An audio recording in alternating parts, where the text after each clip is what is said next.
कि फंक्शंस को किस तरीके से कॉल किया जाता है हम पैरामीटर्स को किस फॉर्म में जो है वो पास करते हैं, और फिर जब हम फंक्शन को कॉल करते हैं तो उसके तीन तरीके होते हैं।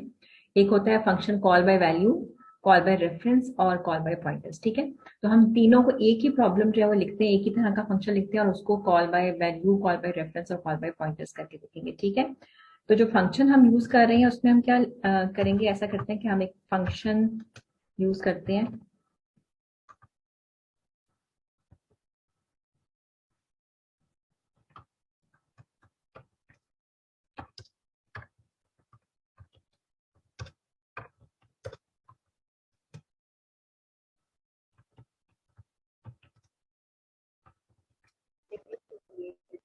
अब आपने फंक्शन जो है उसे डिफाइन करना है। ठीक है, मैं इनिशियली पहले फंक्शन को डिफाइन कर रही हूँ। फंक्शन का नाम हमने एक्स वाई जी रखा है, जो प्रोटोटाइप में है वही होगा। ठीक है, अब यहाँ पर हमें इसको तीन पैरामीटर्स पास करने हैं, और हमारा फंक्शन है क्या, फंक्शन ये है कि आपने उस फंक्शन में उसके जो तीन वेरिएबल्स उसको एज अ पैरामीटर पास किए जा रहे हैं उनको असेंडिंग ऑर्डर में अरेंज कर दें। ठीक है, तो अब जो पैरामीटर पास होंगे उनका कोई नाम भी आपने, क्योंकि हम फंक्शन को डिफाइन कर रहे हैं, तो फॉर एग्जाम्पल इंटीजर पहले ए उसको पास किया।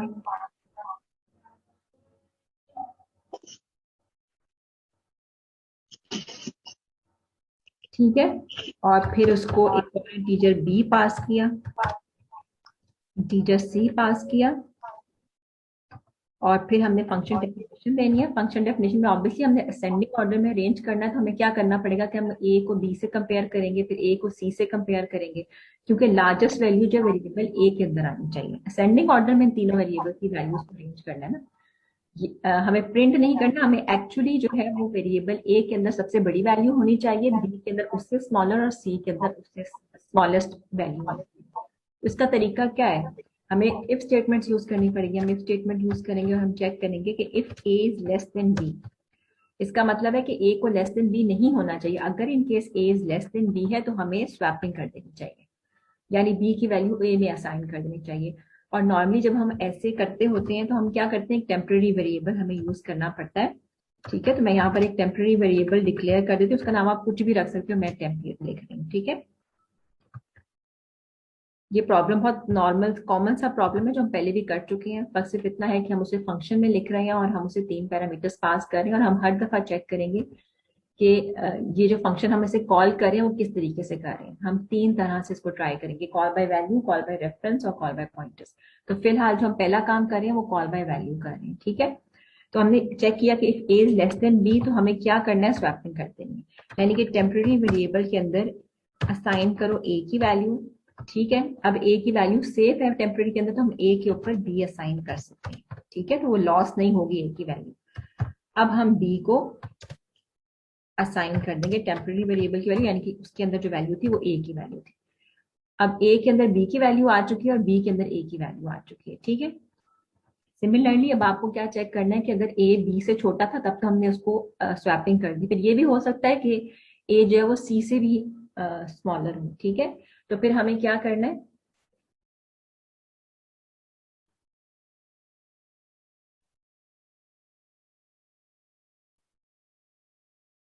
तो फिर हमें ए को सी से भी कंपेयर करना पड़ेगा। ठीक है,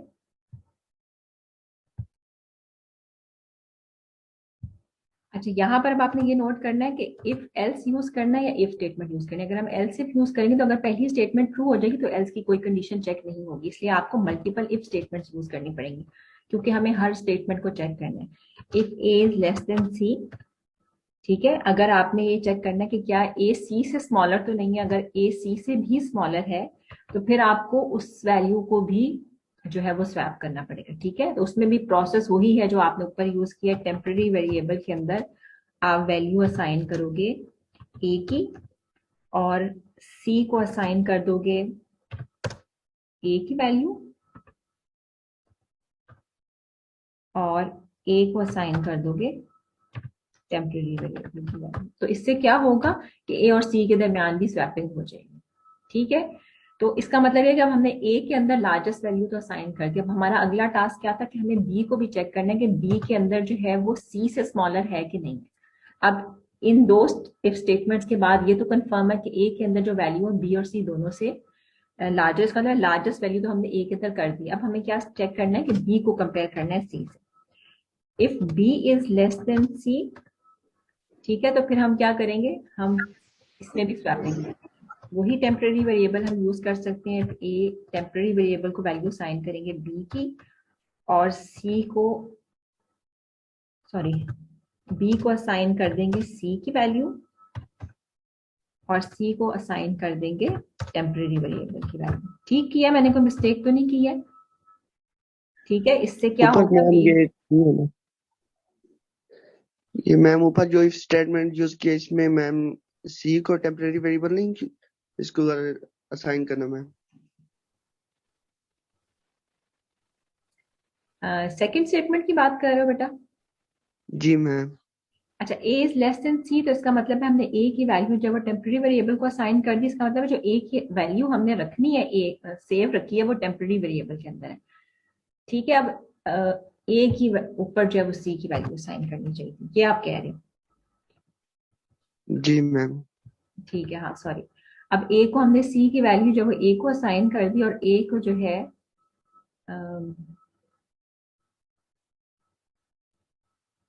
टेम्पररी वेरिएबल को हमने ए की वैल्यू असाइन की थी, और हमने ए के ऊपर सी की वैल्यू असाइन कर दी, और अब हमने सी को जो है वो टेम्पररी वेरिएबल की वैल्यू असाइन करनी है। अब ठीक हो गया? Yes ma'am. ठीक है, ये स्वैपिंग ठीक हो गई।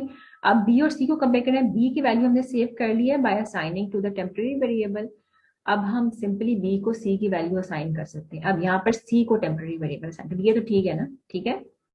अच्छा, एक और बात कि यहाँ पर क्योंकि हमारी तीन स्टेटमेंट है, तो आप इनको कर्ली ब्रैकेट यूज करनी है, अदरवाइज बाय डिफॉल्ट जो है वो इसके अंदर एक ही स्टेटमेंट जो है वो रन होती है नेक्स्ट। ठीक है, ये बात याद रखनी है। तो इन तीनों के अंदर कर्ली ब्रैकेट्स यूज करनी है, ताकि एक स्टेटमेंट अगर ट्रू होती है तो आगे तीन स्टेटमेंट जो है वो रन हो।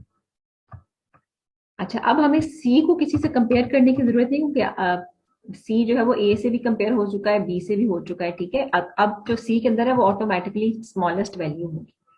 ठीक है, तो इसका मतलब है अगर इस जगह पे मैं, हम चाहें तो हम ए बी और सी प्रिंट भी करवा सकते हैं। ठीक है, आप चाहो तो फंक्शन के स्टार्ट के ऊपर वैल्यूज प्रिंट कराओ, तो आपको नजर आ जाएगा कि एक्चुअली जो value as a parameter pass की गई थी वो वैल्यूज क्या थी, कि वो वैल्यूज जो है वो रैंडमली अरेंज हुई थी। ठीक है, और जब आपने स्वैपिंग कर ली, यानी कंपैरिजन किया, और फिर आपने वैल्यूज को असेंडिंग ऑर्डर में अरेंज किया, तो फिर आप यहाँ पर अगर प्रिंट करवाओगे तो ऑब्वियसली वो वैल्यूज ए में लार्जेस्ट होगी, बी में सेकेंड लार्जेस्ट होगी, और फिर जो है वो सी के अंदर स्मॉलेस्ट वैल्यू होगी। ठीक है, पर हम यहाँ पे नहीं करते। हम जब इस फंक्शन को कॉल करेंगे तो हम फंक्शन कॉल करने से पहले उनकी वैल्यूज देखेंगे, और फिर हम फंक्शन को कॉल करने के बाद भी उनकी वैल्यूज देखेंगे। तो ये फंक्शन हमने मेन में कॉल करना है। ठीक हो गया, क्योंकि हमें एक फंक्शन कॉल करना है जिसको हमें तीन वेरिएबल्स पास करने हैं, तो ऑब्वियसली हमें यहाँ पर तीन वेरिएबल्स जो है वो डिक्लेयर करने पड़ेंगे। अब एक्चुअल में जो वैल्यूज वेरिएबल्स आप उसे पास कर रहे हो, क्या है कि फंक्शन के अंदर जो वैल्यूज आप उसे पास करोगे उनका, ये एक्स्ट्रा ब्रैकेट्स, यहाँ पे वेरिएबल्स का नाम कुछ भी हो सकता है। मैं एक्स वाई और जी यूज कर रही हूँ। ठीक है, हम यूजर से इनपुट लेते हैं ताकि हमें पता हो कि वैल्यूज जो है वो रैंडमली जो है वो असाइन की गई है। ठीक है, हम इनपुट किस में लिखेंगे, हम लिख देते हैं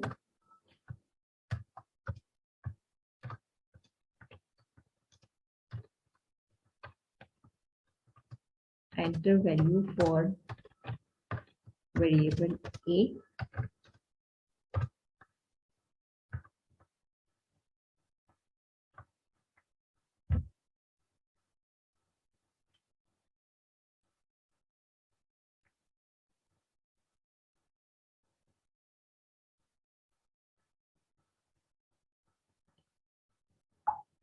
ठीक है, अब यहाँ पर आप इसमें इनपुट लोगे, सॉरी एक्स हमने दिया था तो एक्स में इनपुट लेंगे। इसी तरीके से हम बारी बारी तीन वेरिएबल्स में इनपुट ले सकते हैं। मैंने सी आउट जो है वो इसलिए दिए ताकि आपको पता चले कि आप किस वेरिएबल के अंदर क्या इनपुट दे रहे हो। ठीक है, यहाँ पर एक्स में एंटर वैल्यू, सॉरी यहाँ पर एक्स लिखना था, enter value for variable X, X में इनपुट ली, enter value for variable Y, और फिर हम वाई में इनपुट लेंगे, enter value for variable G और हम फिर जी में इनपुट लेंगे। ठीक हो गया। और इसके बाद हमने फंक्शन जो है वो कॉल करना है। फंक्शन का हमने नाम रखा है XYZ, तो फंक्शन को कॉल करने के लिए सिर्फ फंक्शन के नेम से करते हैं, और अगर उसे कोई पैरामीटर्स पास करें तो वो वेरिएबल जो एज अ पैरामीटर पास करें। क्योंकि अब हम कॉल बाय वैल्यू करें तो हमें सिंपली वेरिएबल जो है वो पास करने हैं।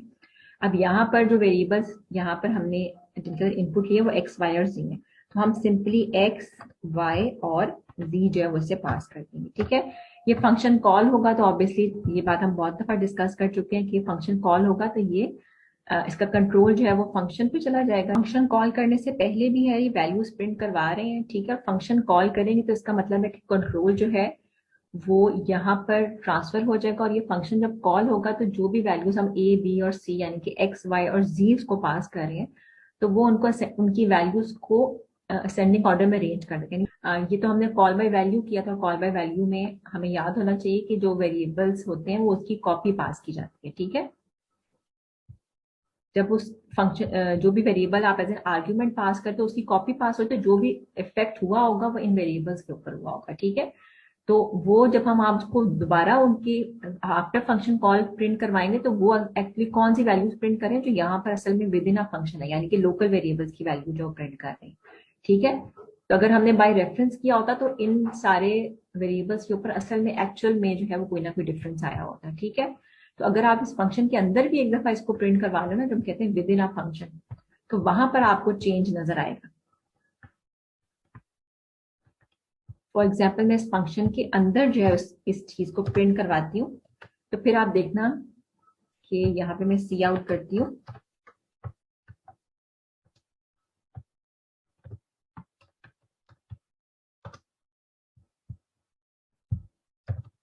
ठीक है, अब 3 सी आउट वैल्यूज होंगी, जब विद इन अ फंक्शन होगा तो आपको इन वैल्यूज में फर्क नजर आएगा। ये एक्चुअल होगा ए, और यहाँ पर होगा variable A value of B, और यहाँ पे वेरिएबल होगा बी, और यहाँ पे वेरिएबल था सी, और यहाँ पे हमने वेरिएबल दिया था सी। फंक्शन को अब क्योंकि मैंने विद इन अ फंक्शन भी वैल्यूज को प्रिंट करवा रही हूँ ताकि आपको पता चले कि फंक्शन कॉल से पहले जो हमने पैरामीटर्स पास किए थे उनकी वैल्यू क्या है।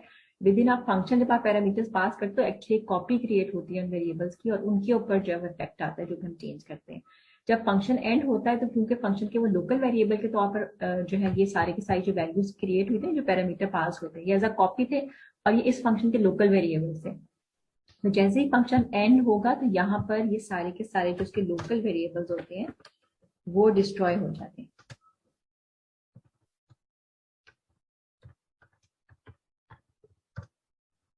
इसके लोकल वेरिएबल्स कौन से थे, यहाँ पर इस फंक्शन के जो ए बी सी थे ये इसके लोकल वेरिएबल्स थे। ठीक है, तो ये डिस्ट्रॉय हो जाएंगे।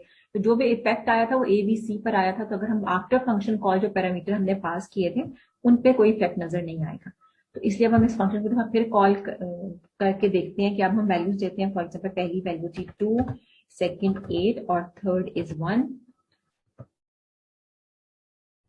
अब ये हम चेक करें, पहली जो फंक्शन कॉल है वो बिफोर फंक्शन कॉल है, उसमें वैल्यू जैसे दी थी वो उसी में ऑर्डर में है, 2 8 और 1 है। विद इन अ फंक्शन अगर आप देखो तो वो असेंडिंग ऑर्डर में अरेंज हुई हुई है, यानी कि 8 2 और 1 है। और आफ्टर फंक्शन कॉल क्योंकि एक्स वाई जी की ही बात कर रहे हैं तो वो मेन फंक्शन के लोकल वेरिएबल्स थे और उनकी कॉपी ऐसा पैरामीटर पास हुई, तो ऑब्वियसली उनके अंदर कोई चेंज नहीं आया। वो आफ्टर फंक्शन कॉल भी उनका ऑर्डर वही का वही है। ठीक है, वो 2 8 और 1 ही है। एक्चुअली उनको 8 2 और 1 में चला जाएगा तो नहीं है। तो विद इन अ फंक्शन से प्रोसीजर वो चेंज जो आपको नजर आ रहा है। अगर इसी फंक्शन को हम चेंज करें कि हम इसे कॉल बाय रेफरेंस करना चाहते हैं, तो फर्स्ट ऑफ ऑल हमें क्या करना पड़ेगा कि हमें इस फंक्शन को बाय रेफरेंस करने के लिए हमें बताना पड़ेगा कि जो फंक्शन प्रोटोटाइप के हमने जो भी वेरिएबल्स पास करने हैं वो बाय एड्रेस पास करने हैं, यानी कि बाय रेफरेंस हमें कॉल करेंगे। तो उसके लिए हम ये एम्परसेंड का साइन यूज करते हैं। ठीक है, यानी कि आप 3 पैरामीटर्स पास किए जाएंगे और वो 3 पैरामीटर्स बाय एड्रेस पास किए जाएंगे। तो ऑब्वियसली जब हमने फंक्शन की डेफिनेशन देनी है तो वहां पे भी हमने एम्परसेंड यूज करना है।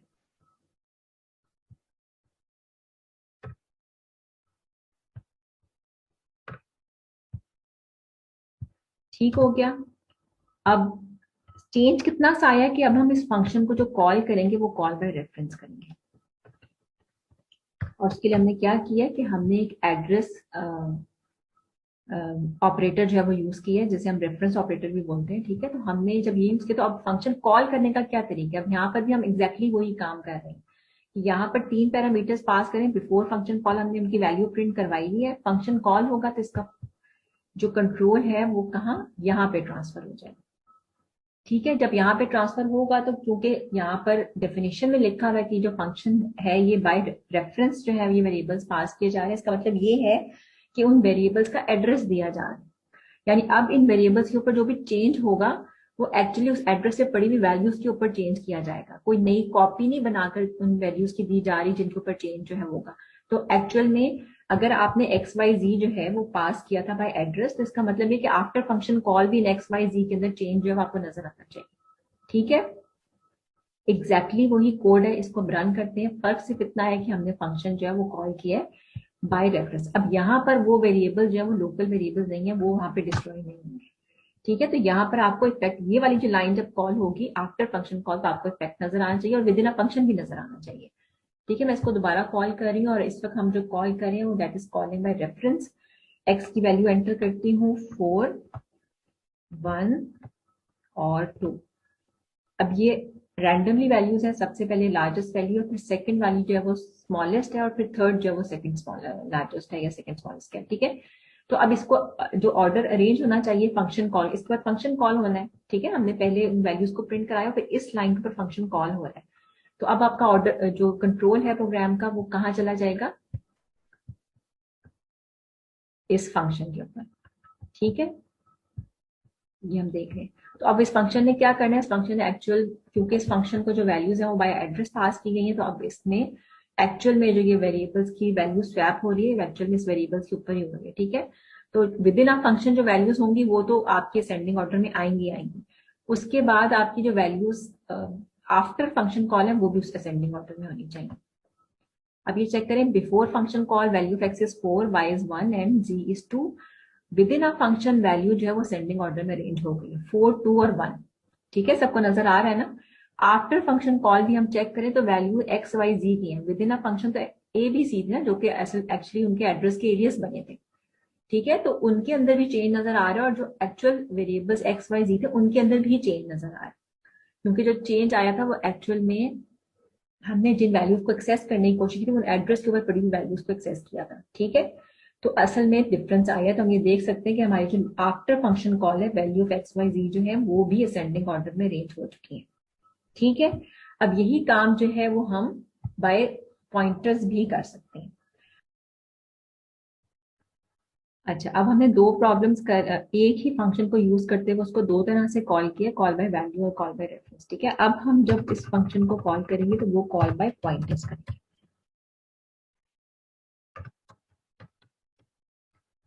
ठीक है, अब ये जो कॉल बाय पॉइंटर्स है इसमें आप यहाँ पर मैं इसको दोबारा से लिखती हूँ।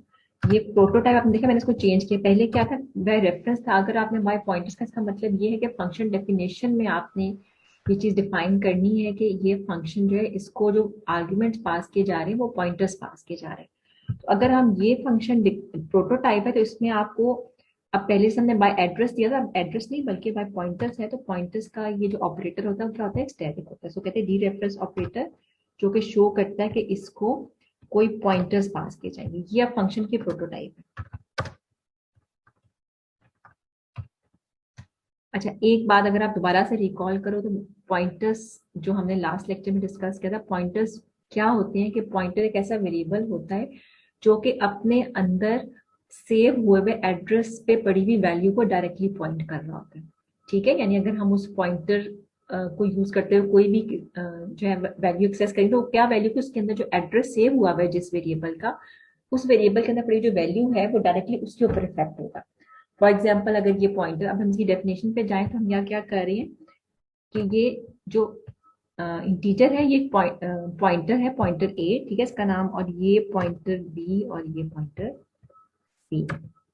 ठीक है, यानी हमने तीन पॉइंटर्स जो है वो यहाँ पर डिक्लेयर भी किए और उनको हम एज आर्गुमेंट पास कर रहे हैं। ठीक है, अब यहाँ पर क्योंकि पॉइंटर्स में के वेरिएबल ए को अगर एक्सेस किया जाए तो उसके अंदर तो एड्रेस होता है, लेकिन हमें तो उस एड्रेस से पड़ी हुई वैल्यू को एक्सेस करना है, हमने डायरेक्टली स्वैपिंग करनी है ना, कि उन वेरिएबल्स के अंदर पड़ी हुई वैल्यू जो है वो चेंज हो। तो अगर यहाँ पर कंपैरिजन में ए टू बी करते तो कंपैरिजन किसका होगा, ए के अंदर जो एड्रेस सेव हुआ है, ठीक है, उसका कंपैरिजन होगा बी के अंदर जो एड्रेस सेव हुआ है। हमें वो नहीं करना, हमें ए के अंदर जो एड्रेस सेव हुआ है उसके ऊपर जो वैल्यू पड़ी हुई है उस एड्रेस के ऊपर, उसको कंपेयर करना है बी के अंदर जो एड्रेस सेव हुआ है उसके ऊपर जो वैल्यू पड़ी हुई है उसको जो है वो कंपेयर करना है। यानी कि हमें पॉइंटर्स के अंदर पड़ी हुई जो वैल्यू, जो पॉइंटर्स जिस वैल्यूज को पॉइंट कर रहे हैं उन वैल्यूज का कंपैरिजन करना है। और अगर वो वैल्यूज जो है वो जो पॉइंटर ए की वैल्यू है वो बी से लेस है तो फिर हमको स्वैपिंग करनी है, ठीक है। तो इसका मतलब ये है कि हमें जो डायरेक्ट कंपैरिजन करना है वो पॉइंटर्स को यूज करते हुए ही करना है, अदरवाइज वो इफेक्ट आपको नजर नहीं आएगा, ठीक है। तो इसलिए आप जो कंपैरिजन करोगे वो पॉइंटर्स के साथ ही करोगे। अच्छा, यहाँ पर अब ये देखो, टेम्प एक टेम्पररी वेरिएबल है, ठीक है, उसका पॉइंटर होना जरूरी नहीं है, वो हम एज एन आर्गुमेंट पास नहीं कर रहे, वो हम लोकली एक वेरिएबल यूज कर रहे हैं, तो उसको पॉइंटर बनाना जरूरी नहीं है, ठीक है, क्योंकि उसके ऊपर इफेक्ट उस तरह से आना भी जरूरी नहीं है, क्योंकि ये तो टेम्परेरी हम यूज कर रहे हैं, इसको हमने देखना नहीं कि इसके अंदर क्या होता है, ये तो वैसे भी ओवरराइट होता रहेगा हर इफ स्टेटमेंट में, ठीक है। तो इसलिए हम ए बी और सी को ही एज अ पॉइंटर यूज कर रहे हैं। तो इन सारी वैल्यूज को हमने पॉइंटर बना दिए। अच्छा, ये तो हम फंक्शन डेफिनेशन के अंदर चेंज कर रहे हैं जब हमने फंक्शन जो है डिफाइन किए जिसको पॉइंटर्स जो है एज एन आर्गुमेंट पास किए गए हैं, ठीक है। ओके, ये हमारा फंक्शन कंप्लीट हो गया, ठीक है, हमने इसके 3 पॉइंटर्स पास किए और हम सारे पॉइंटर्स को हमने कंपेयर किया और जहां पर स्वैपिंग रिक्वायर्ड थी वहां पर स्वैपिंग कर दी। अच्छा, जब हमने पॉइंटर्स फंक्शन की डेफिनेशन हमने उसमें पॉइंटर्स पास किए, तो जब हम फंक्शन कॉल करेंगे तो ये बात हमने याद रखनी है, जब हम फंक्शन कॉल करेंगे तो क्योंकि पॉइंटर्स के अंदर जो है किसी भी वेरिएबल का एड्रेस सेव होता है और पॉइंटर जो है उस एड्रेस पे सेव हुई वैल्यू को डायरेक्टली पॉइंट कर रहा होता है, तो जब हम फंक्शन कॉल करेंगे तो हम उसे वेरिएबल नहीं बल्कि वेरिएबल के एड्रेसेस जो है वो पास करेंगे, ठीक है। तो यहाँ पर हम देख सकते हैं कि हमने इस फंक्शन एक्स वाई जी को कॉल किया और हमने इसे 3 पैरामीटर्स पास किए, address of X, address of Y और एड्रेस ऑफ जी। और जब हमने इसे ये एड्रेसेस पास किए हैं तो इसने क्या किया है कि इन पॉइंटर्स को कंपेयर करके यहाँ पर इनकी वैल्यू जो है वो असेंडिंग ऑर्डर के अंदर जो है वो अरेंज की है, ठीक है। तो अब हम इस फंक्शन को रन करके देखते हैं। हम क्योंकि तीनों वेरिएबल्स के अंदर वैल्यूज ले रहे हैं तो हम रैंडमली वैल्यू देंगे और असूलन जब हमें सी आउट करेगा नहीं बिफोर फंक्शन कॉल जो वैल्यू होगी वो रैंडम होगी। जब फंक्शन कॉल होगा तो फंक्शन कॉल के अंदर भी विद इन अ फंक्शन हमने वैल्यूज को प्रिंट किया तो वहां पर ओरिजिनल वैल्यूज जो है वो स्वैप हो गई होंगी, ठीक है। तो असेंडिंग ऑर्डर में प्रिंट करनी चाहिए ए बी सी को, और इसी तरीके से आफ्टर फंक्शन कॉल भी एक्स वाई जी को हम उसी सीक्वेंस से प्रिंट करा रहे हैं, लेकिन क्योंकि एक्चुअली जो है वैल्यूज जो है वो उसके अंदर स्वैप होकर चेंज हो चुकी हैं तो वैल्यूज को असेंडिंग ऑर्डर में ही प्रिंट होना चाहिए, ठीक है। इस फंक्शन को हम लोग कॉल करते हैं, सॉरी प्रोग्राम को रन करते हैं, एंटर वैल्यू फॉर x तो हम ऐड करते हैं 2, enter value for y is 9 and enter value for z is 1। तो असेंडिंग ऑर्डर में इसको प्रिंट होना चाहिए 2 9 एंड 1। तो first of all before function call ये प्रिंट होगा 2 9 and 1, with in a function को प्रिंट होना चाहिए 9 to 1 और आफ्टर फंक्शन कॉल भी इसको प्रिंट होना चाहिए 9 to 1, ठीक है। तो ये हम देखते हैं कि before function call the value of x is 2, value of y is 9 and value of z is 1, यानी कि 2 9 और 1 प्रिंट हुआ है। विद इन अ फंक्शन जो है ये वैल्यू स्वैप हो गई है क्योंकि हमने थ्रू पॉइंटर्स इनको एक्सेस किया हुआ था। तो 9 ए के अंदर वैल्यू 9 आ चुकी है, ठीक है। हम ये देख सकते हैं कि यहाँ पर जो विद इन फंक्शन है ए के साथ हमने पॉइंटर ए ही प्रिंट करवाया है, तो ए के अंदर एक्चुअली वैल्यू जो है 9 आ चुकी है। तो value of A is 9, value of B is pointer B है तो इसमें 2 आ चुका है, पॉइंटर सी के अंदर जो वैल्यू 1 आ चुकी है, ठीक है। तो असेंडिंग ऑर्डर में अरेंज हो चुका है। और क्योंकि ये वैल्यू एक्चुअली क्योंकि डायरेक्टली वैल्यूज को पॉइंट कर रहा होता है पॉइंटर, तो आफ्टर फंक्शन कॉल भी जो आपने एड्रेसेस ऑफ वेरिएबल्स हमने इसको पास उसमें एक्चुअली वैल्यूज जो है वो चेंज हो चुकी हैं, ठीक है। तो अगर हम आफ्टर फंक्शन कॉल भी देखें तो हम यहाँ देख सकते हैं कि आफ्टर फंक्शन कॉल हमने एक्स वाई और जी को प्रिंट करवाया है, तो एक्स वाई जी में भी असेंडिंग ऑर्डर में वैल्यू जो अरेंज हो चुकी है। Value of X is 9, value of Y is 2 and value of Z is 1, ठीक है। तो इसका मतलब है कि हमने जब थ्रू पॉइंटर्स किसी फंक्शन को कॉल करते हैं तो एक्चुअल में जो वैल्यूज आप उसको जो पैरामीटर्स से पास कर रहे होते हैं उसमें एक्चुअली जो भी चेंज आना होता है वो उसके ऊपर उस चेंज का इफेक्ट जो है वो आता होता है, ठीक है।